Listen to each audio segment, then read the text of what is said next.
Supriyani cabut kesepakatan damai, saya dalam kondisi tertekan dan terpaksa. Guru honorer Supriyani telah mencabut kesepakatan damai yang sebelumnya diinisiasi oleh Bupati Konawe Selatan, Surunudin Dangga. Pencabutan ini terjadi pada Selasa, tanggal 5 November tahun 2024, terkait kasus dugaan penganiayaan anak yang melibatkan Aibda WH dan istrinya di Kecamatan Baito, Kabupaten Konawe Selatan, Sulawesi Tenggara. Dalam surat pernyataan yang diterima oleh tribunnyusultra.com pada Rabu, tanggal 6 November tahun 2024, Supriyani menyatakan ia mencabut tanda tangan persetujuan kesepakatan damai yang ditandatangani di Rujab Bupati Konawe Selatan.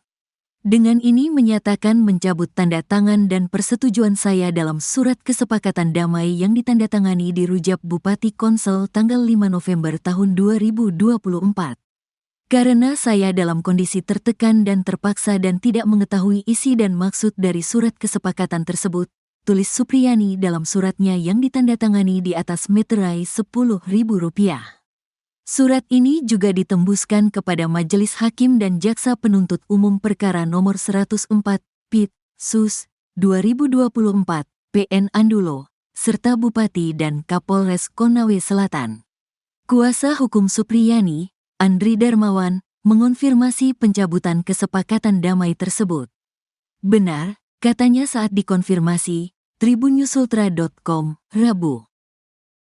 Nasib Kapolsek Baito di ujung tanduk, bakal disangsi jika terbukti minta 2 juta ke Supriyani.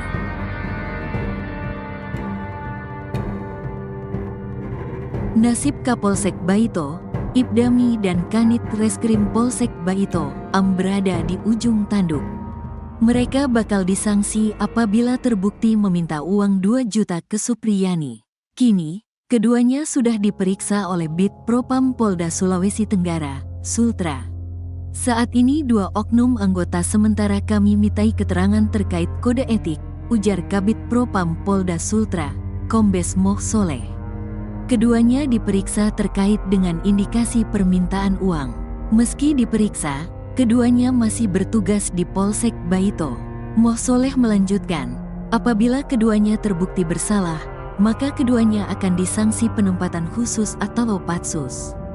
Kalau memang terbukti ada pelanggaran kode etik, kami akan tingkatkan untuk patsus atau ditarik ke Polda Sultra, jelasnya, dikutip dari tribunnyusultra.com. Soleh menambahkan, saat ini sudah ada 7 orang anggota polisi yang diperiksa terkait permintaan uang 2 juta. Diketahui, uang 2 juta tersebut diduga diminta oleh oknum polisi yang bertugas di Polsek Baito.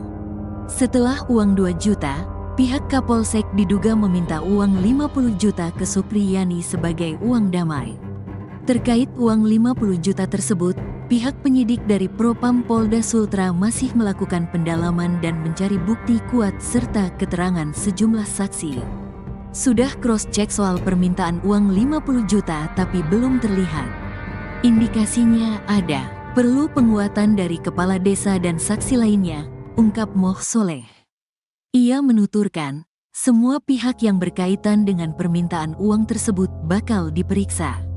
Semua pihak kami periksa, mengklarifikasi soal permintaan uang itu, beber Kabid Propam Polda Sultra. Diwartakan sebelumnya, Kabid Humas Polda Sultra, Kombes Lis Christian menuturkan, 7 anggota yang diperiksa yakni Kapolsek Baito, Kanit Reskrim Baito, Kanit Intel Polsek Baito, Pelopor, Kasat Reskrim Polres Konsel, Kasih Propam Polres Konsel, Kabak Sumda, dan Jeffrey mantan Kanit Reskrim Polsek Baito. Tak hanya itu, ia menuturkan bahwa pihak Propam juga memanggil Supriyani dan suaminya serta Kades Wonua Raya, Rokiman. Mereka dipanggil terkait permintaan uang yang diduga dilakukan Kapolsek Baito. Ada 7 orang yang dimintai keterangan, katanya kepada tribunnyusultra.com, Selasa, tanggal 5 November tahun 2024, kemarin. Ia menuturkan, Kapolsek dan Kanit Reskrim Polsek Baito masuk dalam sidang etik. 2 orang masuk dalam sidang etik, dari keterangan-keterangan itu, Propam akan melanjutkan pemeriksaan kode etik terhadap oknum yang terindikasi meminta uang sejumlah 2 juta yaitu oknum Kapolsek dan Kanit Reskrim Polsek Baito yang baru, jelas Lis Christian. Lis Christian menuturkan, Kapolda Sultra berkomitmen dalam penuntasan kasus ini. Anggota-anggota kepolisian yang melanggar kode etik bakal ditindak. Guru honorer Supriyani mencabut kesepakatan damai yang diinisiasi Bupati Konawe Selatan, Surunudin Dangga pada Selasa, tanggal 6 November tahun 2024 kemarin. Kesepakatan damai Supriyani dengan orang tua korban Aibda WH dan istri soal tuduhan aniaya anaknya di Kecamatan Baito, Kabupaten Konawe Selatan, Provinsi Sulawesi Tenggara. Berdasarkan surat tertulis yang diterima tribunnews.sultra.com, Rabu, tanggal 6 November tahun 2024, menyatakan Supriyani mencabut tanda tangan persetujuan kesepakatan damai. Surat pernyataan Supriyani tersebut ditandatangani di atas meterai 10.000 dan ditembuskan ke Majelis Hakim dan Jaksa Penuntut Umum Perkara Nomor 104 PIT Sus 2024 PN Andulo, Bupati dan Kapolres Konawe Selatan.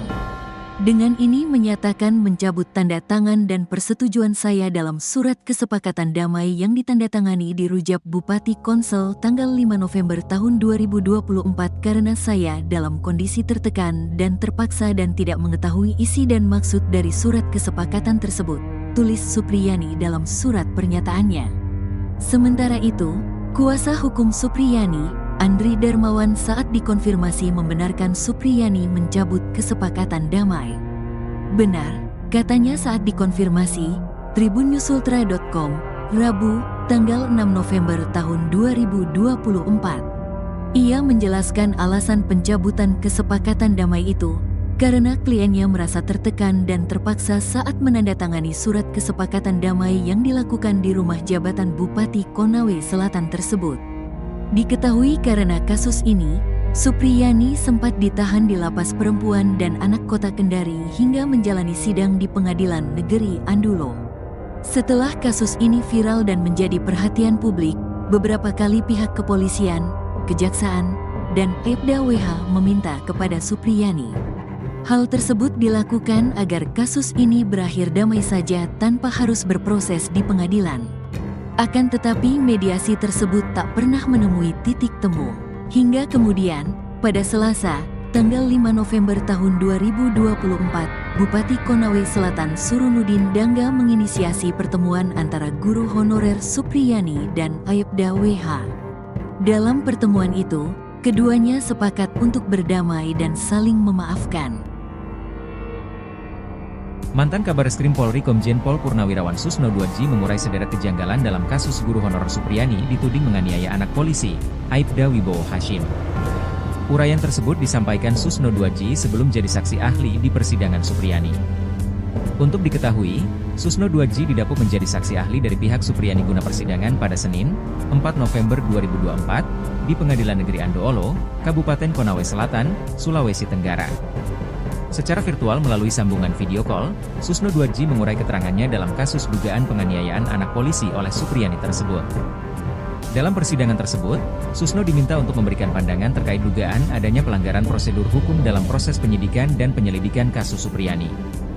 Namun sebelum memberikan kesaksian di persidangan Supriyani, Susno Duadji terlebih dahulu mengurai pandangannya perihal kasus yang tengah viral itu. Dalam kanal YouTube-nya, Susno Duadji secara tegas dan lugas menjelaskan 5 kejanggalan dalam kasus Supriyani. Susno Duadji mengaku yakni kasus yang menjerat Supriyani kental dengan aroma rekayasa. Hal itu lantaran ada dugaan 5 kejanggalan yang terkandung di dalam kasus Supriyani menurut Susno Duadji. Kejanggalan pertama adalah soal kasus dugaan pemukulan yang dilakukan Supriyani.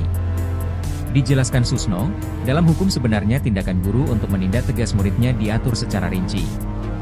Jika seorang guru melakukan tindakan fisik kepada muridnya, selama tidak keterlaluan maka hal tersebut tidak bisa diperkarakan hukum. Kejanggalan kedua menurut Susno Duadji adalah soal pengakuan korban yang disinyalir dipenuhi keanehan. Apalagi untuk kasus Ibu Supriyani ini dia menolak tuduhan itu. Karena Bu Supriyani ini guru kelas 1B, anak yang merasa dipukul kelas 1A. Kejadiannya hari Rabu tapi baru diangkat orang tuanya hari Jumat. Rabu sampai Jumat kan ada 3 hari ini ada peristiwa apa? Ungkap Susno. Ketiga, kejanggalan soal kasus Supriyani menurut Susno 2G adalah perihal kurangnya saksi yang kompeten. Diungkap Susno 2G, saksi yang dihadirkan korban adalah anak-anak atau masih berusia di bawah umur. Hal tersebut menurut Susno tidak bisa dijadikan saksi yang valid. Kejanggalan keempat adalah terkait alat bukti rekaman yang tidak dimiliki korban. Lalu kejanggalan kelima dalam kasus Guru Supriyani adalah perihal hasil visum korban yang mengejutkan. Susno heran dengan bukti visum yakni foto luka korban yang terlihat seperti luka bekas benda tajam. Sementara alat bukti yang dihadirkan adalah berupa gagang sapu.